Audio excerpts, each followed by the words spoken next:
If you've ever been in the UK, you may have noticed some very strange looking old houses with some places for windows filled with bricks. This interesting abomination was a result of the window tax, the tax that made Charles Dickens say, "The adage free as air has become obsolete by Act of Parliament." Robert Schwab and Wallace Oates started their case study with this sentence: "The window tax must rank among the very worst taxes in the history of Western civilization."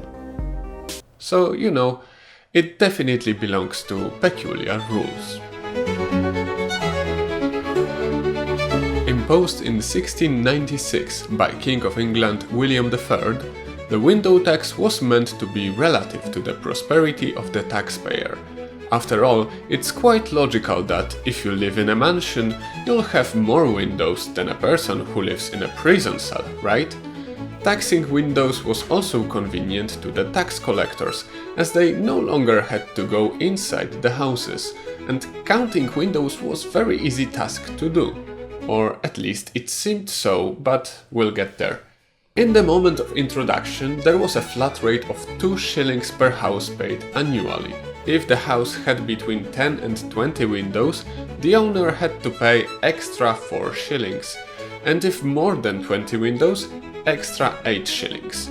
To explain if it's a lot or not, let's go to the math corner! Back in the days, £1 consisted of 20 shillings.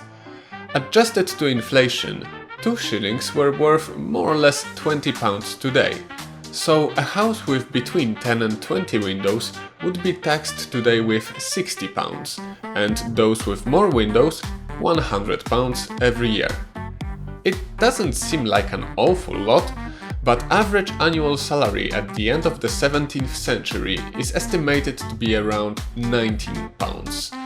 That gives us 380 shillings, so in today's pounds that would be 3,800. So the window tax was quite noticeable for everyone. The tax was changed many times, with rates rising and new conditions being added, but its constant unpleasant property was that the tax was always aiming not at the owner, but at the tenants. If they were living in a building with many flats, they were taxed collectively for this building. And with rising rates, people started to simply get rid of windows, hence the bricks in place of some of them, even today. But that's not the worst. The window tax had enormous social impact, mainly as being detrimental to human health.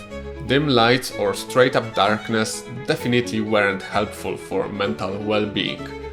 And without windows, many rooms couldn't be ventilated, which resulted in significantly increased frequency of serious diseases. It even led to a typhus epidemic in Carlisle in 1781.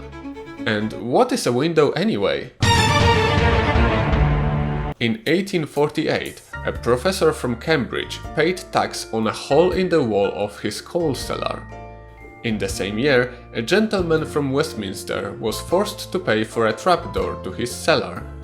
And if the brick fell out of your house and, God forbid, admitted some light to a room, it could be taxed too.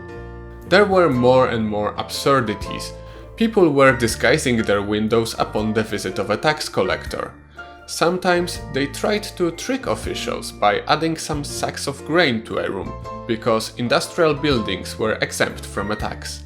And new buildings were constructed with whole floors without windows, in order to, of course, avoid higher rates.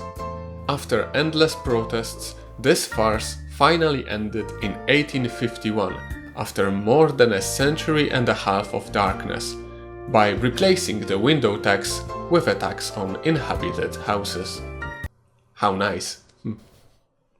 If you enjoyed this video, please leave a like and let your curious friends know about my channel.